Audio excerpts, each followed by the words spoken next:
ना तो फ्रैक्चर का इलाज प्लास्टर है और ना फ्रैक्चर का इलाज सर्जरी है। फ्रैक्चर का इलाज है बॉडी को एडिक्वेट एनवायरनमेंट देना कि बॉडी उस बोन इंजरी को हील कर पाए। हेयरलाइन फ्रैक्चर भी प्रॉपर फ्रैक्चर है। जैसे एक मोबाइल है हमारा, मोबाइल की स्क्रीन क्रैक हो जाती है, ठीक है, एक सिंपल एक लाइन जा रही है सेंटर में, तो अब उसे हम क्या कहेंगे, वो मोबाइल की स्क्रीन ब्रेक हो गई है या वो हेयरलाइन टूटी है। अगर बोन में ब्रेक है तो वो ब्रेक है, हेयरलाइन कुछ नहीं होता। आज से 1000 ईयर्स पहले ना ऑर्थोपेडिक्स थी ना मेडिकल साइंस थी, तब भी बोन्स टूटती थी। हम एज अ मेडिकल साइंस उसको सिर्फ एडिक्वेट एनवायरनमेंट देते हैं कि जो हीलिंग है एज नियर नॉर्मल और एज गुड एज पॉसिबल हो पाए। हील अल्टीमेटली बॉडी ने करना है, हमारी सर्जरी ने या प्लास्टर ने नहीं करना। जितना बोन एक जगह पड़ी रहेगी बिना हिले, उतनी आराम से और अच्छी जुड़ेगी। सेहतनामा देख रहे सभी दर्शकों का स्वागत। सेहतनामा में आज हम बात करेंगे फ्रैक्चर जब हो जाता है तो किन बातों का ख्याल रखना चाहिए, उसके बाद किन बातों का ख्याल रखना चाहिए। Orthopaedic surgeon doctor Siddharth Agarwal ji हमारे साथ हैं, उनसे बात करते हैं। Welcome sir. हाँ जी, अक्सर फ्रैक्चर होते ही रहते हैं, कभी बच्चों को, कभी बड़ों को, कभी बुजुर्गों को। सो फ्रैक्चर अगर हो जाता है तो सबसे पहले तो आप कब प्लास्टर लगाते हैं, क्योंकि हेयर लाइन फ्रैक्चर भी होता है, उसमें भी प्लास्टर लगाना पड़ता है। कि पर बच्चे चलते चलते गिर जाते हैं, छोटे बच्चे 1 से 1.5 साल के, उनको हेयर लाइन फ्रैक्चर हो जाता है, फिर भी प्लास्टर लगाना पड़ता है। तो कब प्लास्टर लगाते हैं, फ्रैक्चर हो जाए तो किन बातों का ख्याल रखना चाहिए, और जब प्लास्टर लगता है तो रिमूव करते हैं उसके बाद किन बातों का ख्याल रखना चाहिए। वेल मैम, हम शुरू करते हैं कि फ्रैक्चर होता क्या है। Let's start simple. फ्रैक्चर किसी भी बोन की ब्रेकेज को बोलते हैं। बॉडी में बहुत सारी बोन्स हैं, सिर से लेके पैर तक, lots of bones, more than 200 bones हैं। कोई भी बोन किसी भी पॉइंट पे ब्रेक हो तो वो फ्रैक्चर है। चाहे वो ब्रेक होके मल्टीपल पीसेस में बिखर जाए, चाहे वो ब्रेक होके अलग अलग जगह चली जाए, या वो ब्रेक होके वहीं पड़ी रहे, फ्रैक्चर इज अ फ्रैक्चर। अगर वो काफ़ी ज़्यादा पार्ट्स में है, दैट्स सिग्निफाइज की बहुत सिवियर इंजरी। अब आप क्वेश्चन पूछ रहे थे हेयरलाइन फ्रैक्चर क्या है। हेयरलाइन फ्रैक्चर भी प्रॉपर फ्रैक्चर है। जैसे एक मोबाइल है हमारा, मोबाइल की स्क्रीन क्रैक हो जाती है, ठीक है, एक सिंपल एक लाइन जा रही है सेंटर में, तो अब उसे हम क्या कहेंगे, वो मोबाइल की स्क्रीन ब्रेक हो गई है या वो हेयरलाइन टूटी है, क्या कहेंगे वो तो आप? ब्रेक है। ब्रेक है। सेम, अगर बोन में ब्रेक है तो वो ब्रेक है, हेयरलाइन कुछ नहीं होता।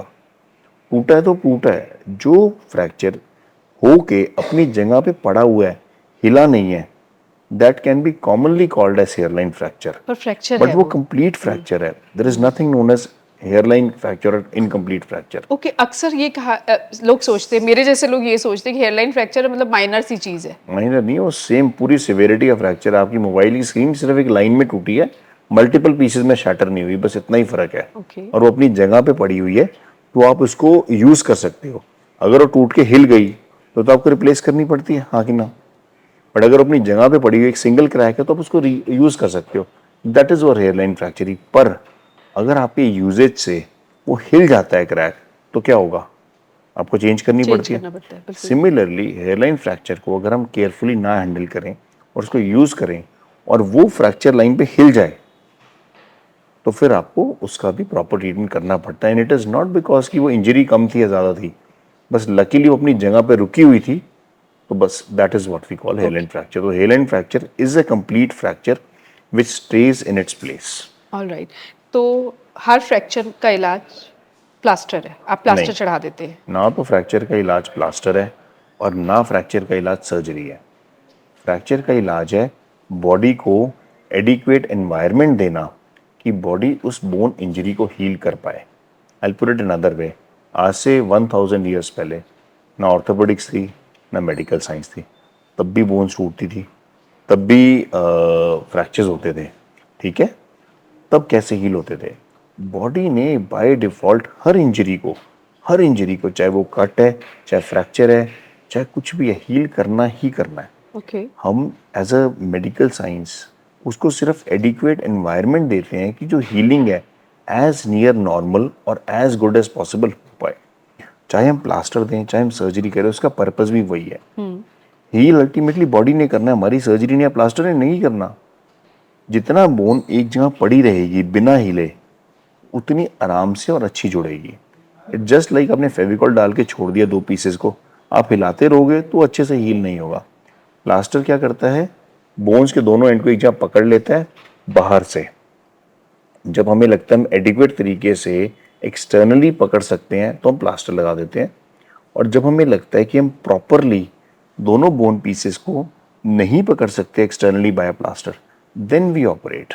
ओके, तो मतलब फ्रैक्चर में, कुछ फ्रैक्चर में आप सर्जरी करते हैं और कुछ में आप प्लास्टर, ये कैसे फिर तय हमारा करते हैं आप? पर्पस सिर्फ एक है कि बोन को एडिक्वेट एनवायरनमेंट देना है कि बॉडी हील कर सके।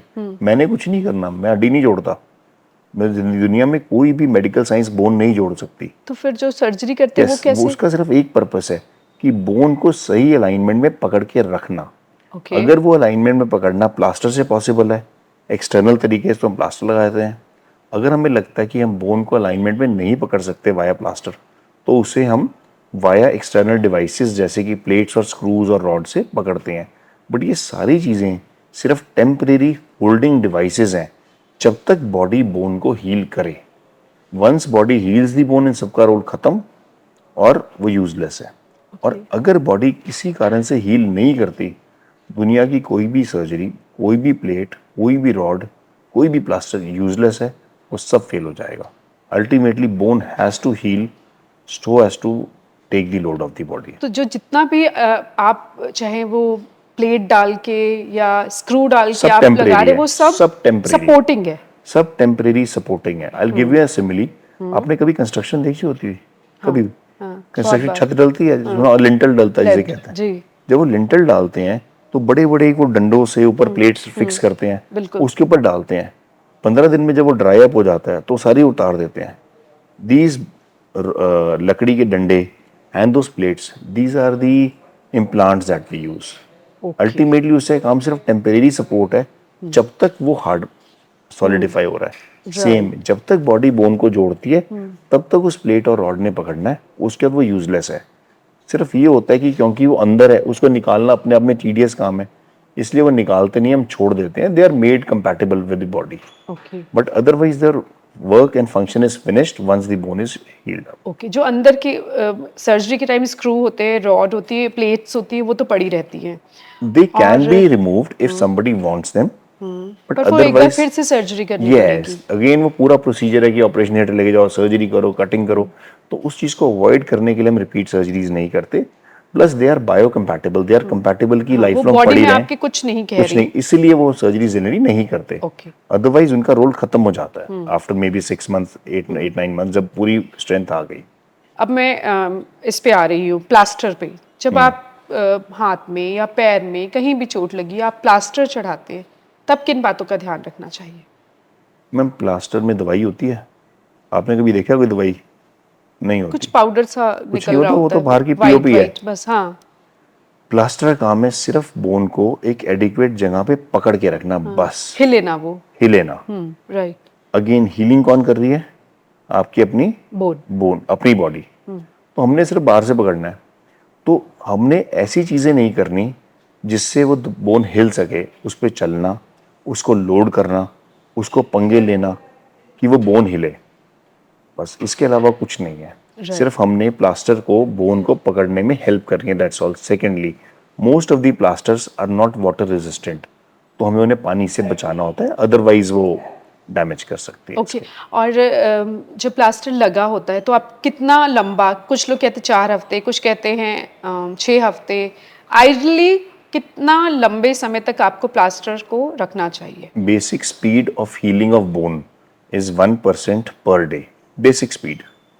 सो वी वांट कि 40-30-40-50% बोन जुड़ जाए बिफोर हम उसकी सपोर्ट हटाएं। तो एवरेज जो बुक रिकमेंड करती है वो 4 weeks to 6 weeks टाइम है for any plaster to be there. कुछ बोन्स होते हैं जिनकी स्पीड ऑफ हीलिंग फास्ट होती है, जैसे हैंड बोन्स, फेस बोन्स, जहाँ ब्लड सप्लाई ज़्यादा जल्दी हील होती है। ओके। कुछ बोन्स है स्लो हील होती है, जैसे एंकल की बोन्स हो गई, डिफरेंट बोन्स है, रिस्ट की कुछ बोन्स है स्लो हील होती हैं, अच्छा। उसमें प्लास्टर ड्यूरेशन बढ़ जाती है। But average duration is 4 to 6 weeks, जिसमें अराउंड 40-50% स्ट्रेंथ आ जाए और फर्दर फिर हम बॉडी पे छोड़ देते हैं, बॉडी अपने आप यूज कर लेगी। ओके, जब प्लास्टर कटवा देते हैं उसके बाद किन बातों का ध्यान रखना है? दोबारा चोट नहीं लगनी चाहिए। जब तक स्ट्रेंथ नहीं पकड़ी बोन ने, बोन को स्ट्रेंथ पकड़ने में एवरेज 3 to 6 मंथ लगेंगे। 3 से 6 महीने वही लग 1% पर जाते डे का हैं। फंडा है। हाँ। तो 80-90% स्ट्रेंथ 3 मंथ्स पे गेन हो जाती है, कंप्लीट स्ट्रेंथ 6 मंथ्स तक आती है। तब तक lesser amount of force can break it again. Crack चीज है, पूरी नहीं जोड़ी, लोड आया वो फिर से टूट जाएगी। तो जब तक स्ट्रेंथ नहीं आती तब तक उस पर दोबारा चोट से बचाना है। दैट्स द बेसिक कॉन्सेप्ट कि अगर आपकी लेग में फ्रैक्चर है तो 6 मंथ तक आपने रनिंग नहीं करनी, जंपिंग नहीं करनी, आप गिरो मत। हाथ पे चोट है तो हाथ पे लोड मत दो, अननेसेसरी बॉक्सिंग मत करो, ये दोबारा चोट मत लगे फॉर अ पीरियड जब तक बोन पूरी स्ट्रेंथ नहीं लेती। That's the whole story. Okay, कुछ लोग इस कहते हैं कि इस पे सिकाई करो, कुछ कहते हैं मालिश करो तेल से, करनी मालिश चाहिए या इज अ नहीं? Big no. मालिश नो नहीं सॉर्ट ऑफ करनी है। मालिश इज रिकमेंडेड। सिकाई और आइसिंग प्रैक्टिकली पेशेंट को कंफर्टेबल करती है, but theoretically it doesn't help. अच्छा, Bone is at least few centimeters deep from the skin. No heating, no icing goes as deep as bone. So practically उसका healing में कोई effect नहीं है, ना फायदा ना नुकसान है। तो जो कंफर्टेबल है वो कर सकते हैं, just for the comfort level of the patient. Okay. Muscles के लिए, टिश्यूज के लिए, not for the bone. It doesn't change anything. एक बहुत अहम सवाल शायद बहुत लोग के जहन में आता होगा कि कई बार आप सर्जरी करके जोड़ते हैं और कई बार आप प्लास्टर से जोड़ते हैं, तो बस वजह यही होती है कि कुछ हड्डियां आप उस तरीके से जोड़ पाते हैं और जो कुछ हम पकड़ सकते हैं प्लास्टर से वो हम प्लास्टर से पकड़ लेते हैं। जो बोन हमें अभी ये थाई की बोन है, this is hardly this much bone and this much thigh. तो एक्सटर्नल सपोर्ट से इतनी सी बोन को इतनी बड़ी थाई में पकड़ पाना इज वर्चुअली इम्पॉसिबल। ओके। तो ऐसी बोन्स में हमें इंटरनल फिक्सेशन करनी पड़ती है, बोन पे जाना पड़ता है। कुछ बोन्स हैं जो कि हम पकड़ सकते हैं प्लास्टर, उसमें प्लास्टर करते हैं। तो कई बार एक्सीडेंट्स में जब होता है तो कई बार सर्जरी की जरूरत होती है, तो उसकी डिपेंडिंग वजह कौन बस सी यही बोन है, होती किस टाइप का फ्रैक्चर है, क्या कॉन्फ़िगरेशन है। और जब सर्जरी से आप बोन्स को जोड़ते हैं तब किन बातों का ध्यान रखना चाहिए? अगेन मैम, हम बोन नहीं जोड़ते, हाँ। बोन जोड़ेगी बॉडी, हमने सिर्फ उसे टेम्परेली पकड़ना है। तो ध्यान वही है कि हमने ऐसी कोई एक्टिविटी नहीं करनी कि वो हिल जाए।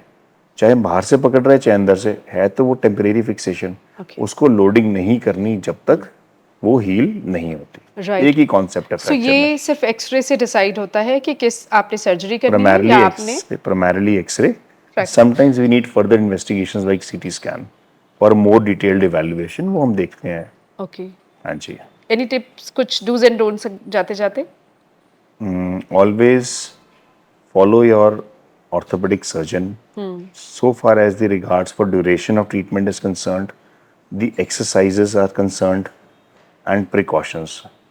हम बहुत बारी सेल्फ प्लास्टर कर देते हैं, जल्दी काट देते हैं, ओवर रखते हैं, मूवमेंट्स नहीं करते, एक्सरसाइज नहीं करते, अपने फियर्स होते हैं।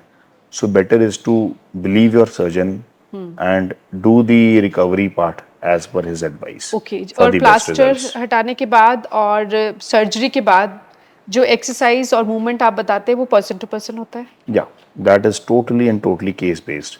Every person has different requirements, different response of the body, and that has to be customized. You और cannot. वो करनी भी बहुत जरूरी है। Yes, you cannot give a general rule कि सब यही करेंगे, सब नहीं करेंगे.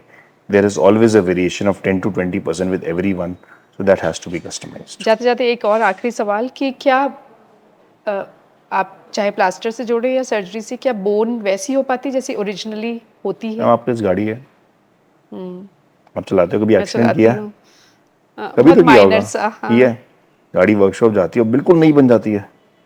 थोड़ा सा तो जो इंसान की बनाई गाड़ी हम 100% रिक्रिएट करके नहीं बना सकते। ये तो भगवान की बनाई बॉडी है, हम कितनी भी रिपेयर जॉब कर लो, अब वो चीज कभी रिक्रिएट नहीं कर सकते जो भगवान ने बना के भेजी। स्क्रैचेस पड़ कहीं ना जाते हैं कहीं या कुछ ना कुछ डिफरेंस हमेशा रहता है। It's a repair job, it is bound to be different from what original is. yes, but we aim to get to as near normal as possible, and generally we are having very good results. But जो भगवान ने बनाया ma'am उसका तो कोई match मतलब नहीं है। ओरिजिनल चीज 99% हम पहुंच जाते हैं या 95%? मैम वो पर्सन टू पर्सन वेरिएशन है, Okay. बट जो उसने बनाया वो हम कभी मैच नहीं कर सकते। I always say my patient will do our best, rest उसके हाथ में है। Thank you so much sir. Thank you ma'am.